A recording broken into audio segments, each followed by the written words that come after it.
लगाइच लुकाएर चाहिँ यहाँसम्म हामी आइसकेको छ।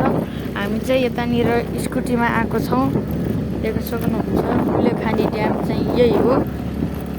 यतानिर चाहिँ धेरै पानी छ, तपाईँले देख्न सक्नुहुन्छ। यता हल्का चिसो चिसो पनि मौसम छ गाइस, यही पानीले गर्दा होला सायद। यतानिर पानी छ गाइस।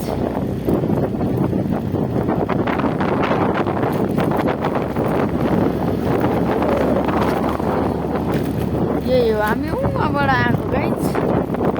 अनि हामी आउँदा पनि यहीँबाट आएको, जाँदा पनि यहीँबाट जाँदै बिदा गरेर आएको छौँ। हामी यो कुलेखानीलाई चाहिँ आँखाले निहाल्दै हामी गइरहेको छौँ अहिले हाम्रो मार्गतिर चाहिँ।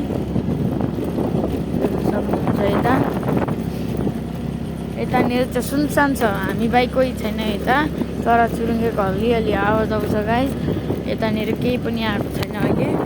र यही हो गाइस कुलेखानी ड्याम चाहिँ। अहिलेको लागि ten for watching guys, bye by.